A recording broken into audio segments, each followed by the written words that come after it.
pra Oslo, pra sair no Oslodum. Bloco asfo da terra do bacalhau. Oi, tudo bem? Welcome to this third lesson in the special series I'm creating to help you to jumpstart your Brazilian Portuguese. I'm Professor Jason, and today I'll be teaching you about subject pronouns in Brazilian Portuguese and introducing forms of the verb ser in the present tense. Now, understanding how different subject positions and pronouns affect verb forms is one of the keys to mastering even the basics of Brazilian Portuguese. And ser is one of the most common verbs and versatile verbs in the entire language. So this will be time well spent. I guarantee it. Então, vamos começar. Let's get started. Alright, so the first thing I want to do is just sort of provide an overview of what I plan to do in this lesson. We're going to start out by just really briefly reviewing what subject pronouns are using English examples, and then I'm going to present these subject pronouns in Brazilian Portuguese. Okay? From there, we're going to review forms of the verb again really quickly, to be in English, as a springboard to talking about the corresponding forms or the forms of the corresponding verb ser, which means to be in Brazilian Portuguese. Finally, we're going to wrap up with just a couple of details. One of them is when to use or talk about the use of the form a gente, which is sometimes used in spoken Brazilian Portuguese as a substitute for the pronoun nós or we. And we'll end with a discussion of when subject pronouns can be omitted in Brazilian Portuguese. Alright, so as I just mentioned, we're going to start out this lesson looking at a review of subject pronouns in English. What I want to draw attention to a little bit is just the configuration, how they're laid out in this chart. It shows that we have first person singular and plural, second person singular and plural, and third person singular and plural subject pronouns. So these positions become important, and to a certain extent understanding the terminology becomes useful when we talk more about conjugating or using different forms of verbs to correspond to different subject pronoun positions. First person singular pronoun, subject pronoun in English is, of course, I. First person plural, we. Second person singular is you, when I'm speaking directly with you. If I want to make that plural and talk about you guys or you all, use that pronoun. In the third person singular, English has he, she, or it. And the third person plural subject pronoun in English is they. So again, this is obvious, it's review. I really wanted to call attention to the terminology in terms of first person singular, plural, second person singular, etc. On this next slide, what I show are those same subject pronouns in English being used in very simple sentences. Later on, I'm going to use these same sentences as examples when I present the subject pronouns in Brazilian Portuguese. So we can see from these sentences, right? I am a professor, I am not an engineer, you are a student, are you a student, she is Brazilian, is she Brazilian, that we can use subject pronouns in declarative sentences, in negative sentences, I am not something, or in questions, are you a student? Okay? And the function of subject pronouns is to indicate who the subject of the sentence is, and something very important follows from that, and that is the form of the verb that has to be used, and we'll say a little bit more about that as we go along.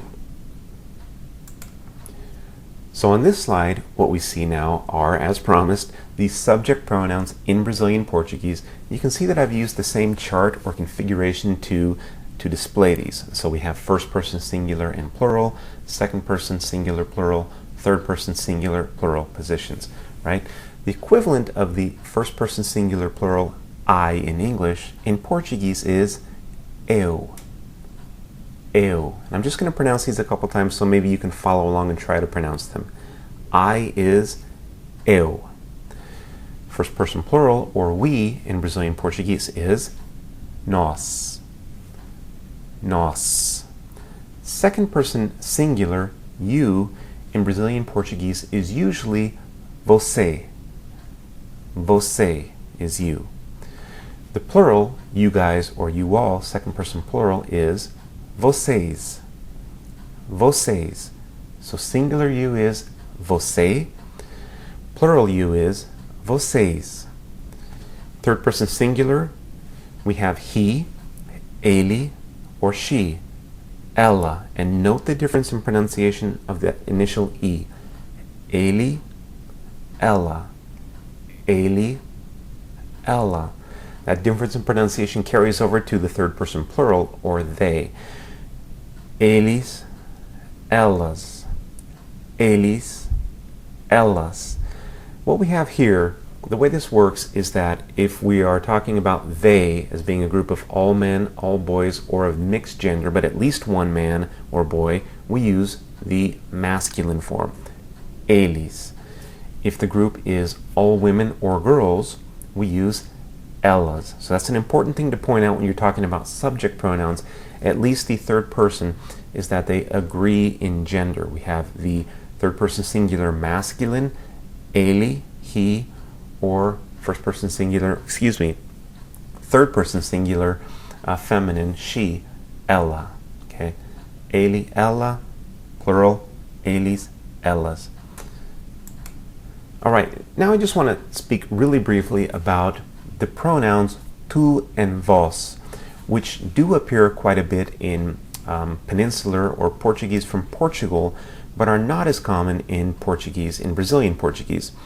The singular tu, second person singular subject pronoun tu, you will see that and hear that in Brazilian Portuguese, although the verb forms typically correspond to the você address. However, the second person plural vós, this form you will not hear or see in everyday Brazilian Portuguese conversations, for example. So you do have tu in some regions and some dialects, although the verb form corresponds to você, more on this later, but you will not see vós.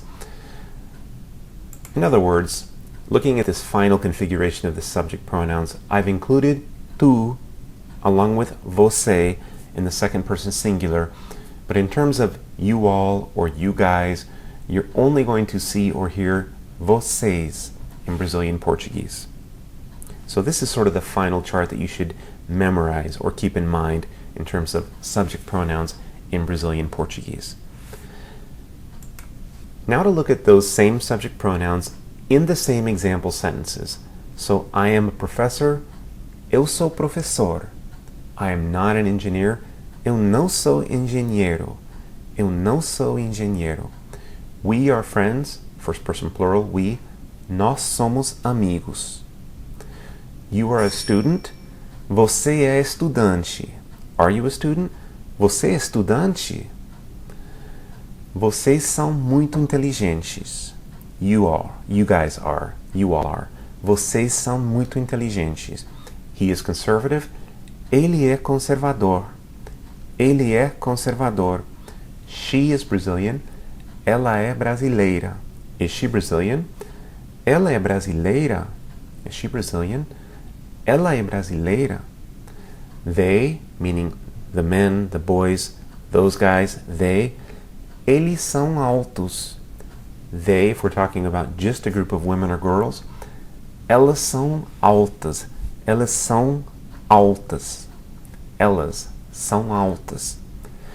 Now at the bottom of this slide, on the English version, if you want to rewind, I had 3 examples with the subject pronoun it. What I'm trying to show here by not underlining anything or bolding anything in yellow is that in Brazilian Portuguese, when you want to say it, you don't use the subject pronoun, you go straight to the verb. É amanhã, it's tomorrow. Is it yours? É seu. So there's no equivalent of it, the subject pronoun it. Okay? It's downtown. É no centro.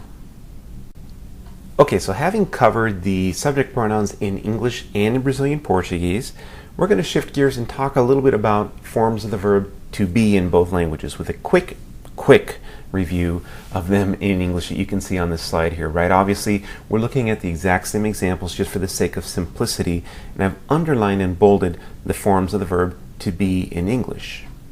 Moving on to the next slide, we can see those same forms put into the chart or configuration, and I really want you to get used to seeing these and familiar with terminology such as first person singular, first person plural, second person singular and plural, etc. So in English, when we're thinking am, are, is, those are the three forms. You can see how they're distributed here. We may be talking about the verb ser in Brazilian Portuguese. So let's go ahead and take a look at those same example sentences. We've already seen them expressed in Portuguese, but now I've underlined and bolded the forms of the verb ser. You can see that we have different forms, right? This is what people refer to when they say conjugating a verb. The fact that there are different forms of the same verb, just like in English we have different forms of the verb to be, am, is, are. In Brazilian Portuguese we're going to see 4 different forms. Specifically with this verb, sou, somos, é, e são. Okay? So let's take a look at the chart with our first person singular, plural, etc., and the forms of the verb ser, to be, in Brazilian Portuguese.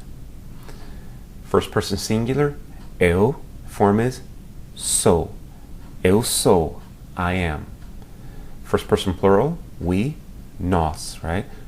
Nós somos, we are. Nós somos. So I am, eu sou, we are, nós somos. You are, você é. Second person singular, you. Você é.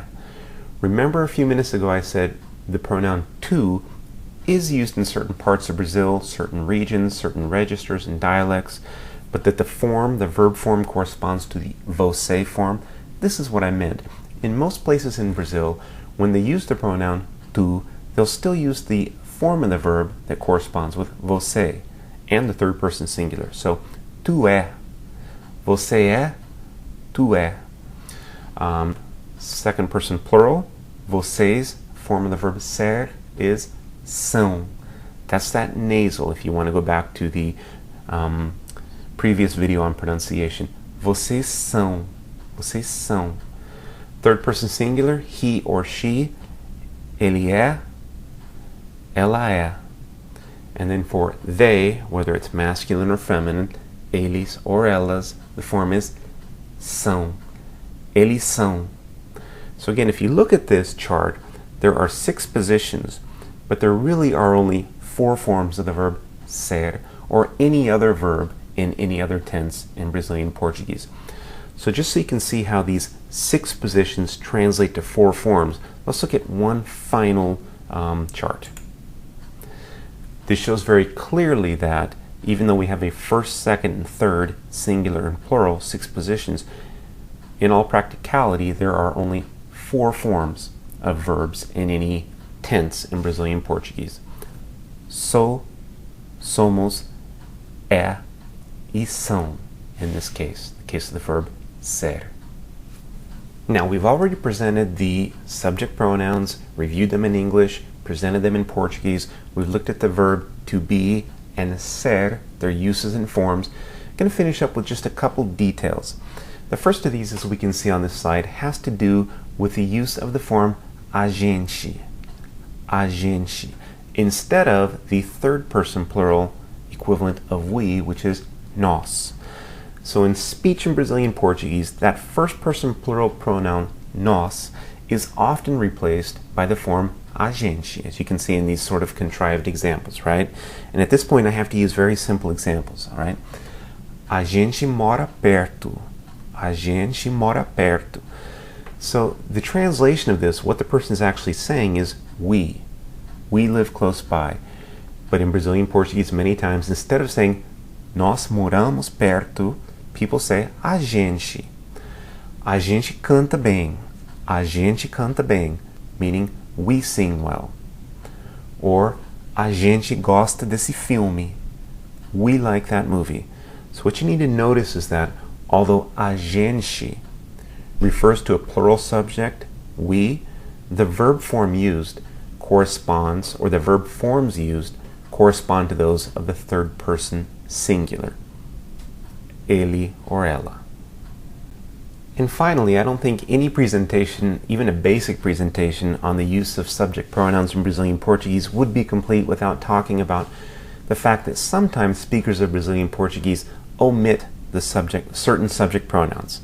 I'm going to go through a couple of slides to illustrate this. The first instance probably would be to mention that speakers of Brazilian Portuguese often omit the subject pronouns eu e nós. And I think there's a simple reason for that, and that is that the forms of the verbs, in this case I'm illustrating with the verb ser, could only correspond to I or we. So there's no confusion, there's no ambiguity. If I simply say sou professor without saying eu sou professor, or sou americano instead of the slightly longer eu sou americano. In other words, sou, that form of the verb ser, sou, can only be the first person singular, can only refer to I. Finally, sou uma pessoa paciente. I am a patient person. Also, might omit the pronoun nós, because again, the form somos can only refer to nós. Somos muito jovens, we are very young. Somos estudantes, we are students. Or somos daqui. Doesn't mean it's wrong to say eu sou professor or nós somos daqui. It's just that you might frequently hear speakers of Brazilian Portuguese dropping the pronoun in these cases. Okay? Subject pronouns are almost always omitted in speech when responding to questions, because usually the question makes clear who it is that we're talking about. Look at these examples. De onde eles são? De onde eles são? So, since the subject pronoun eles is stated explicitly in the question, when I respond, I can just say são do Brasil. De onde eles são? São do Brasil. It's not necessary to say eles são do Brasil. In fact, that really sounds a little redundant or repetitive. Okay? Second example. Quem é ela? Quem é ela? So we're talking about her. I can just say é minha irmã. I don't need to repeat ela. Quem é ela? É minha irmã. She's my sister. Or a third example. Seus pais são católicos? Seus pais são católicos? Não. São evangélicos. So again, I don't need to say eles são or repeat meus pais. I can just go straight into the verb. Seus pais são católicos? Não. São evangélicos. Also, subject pronouns may be dropped when subjects of verbs are clear from context. So not necessarily in a question answer as we saw in the previous slide, but just when repeating it's not necessary because they're clear from context or they've been recently mentioned. Some examples. João fala português. Também fala espanhol e inglês. So, João speaks Portuguese. He also speaks Spanish and English, but notice when I translate into English, I do repeat he. In Portuguese, I don't need to say ele. Okay, I'm dropping that pronoun because context makes it clear that we're referring to João. Similarly, Ana e Gisele moram no Rio de Janeiro. São amigas e estudam no mesmo colégio. So I didn't use elas são amigas. It wouldn't be a crime against the language. I just don't have to, because it's obvious that that second sentence also refers to they, Ana e Gisele. I don't have to use elas. I just go straight into são amigas e estudam. They study in the same school. Last example of this sort of phenomenon. Meu irmão trabalha muito. My brother works a lot. He only rests. Só descansa nos finais de semana. He only rests on weekends. But in Brazilian Portuguese, I'm not inserting the pronoun he or ele. I'm just going straight into the verb. Descansa. Só descansa nos finais de semana. Alright, that concludes Lesson 3 in my basic Brazilian Portuguese course. I hope you found this information on subject pronouns and forms of the verb ser helpful and informative. If so, please share it with others and let me know if you have any questions, comments, or suggestions, okay? That's all I've got for now. Thanks for watching. This has been Professor Jason, and I'll see you at the next lesson. Até breve. Ciao. Eu vou pra Oslo, pra sair no Oslodum. Bloco asfo da terra do bacalhau.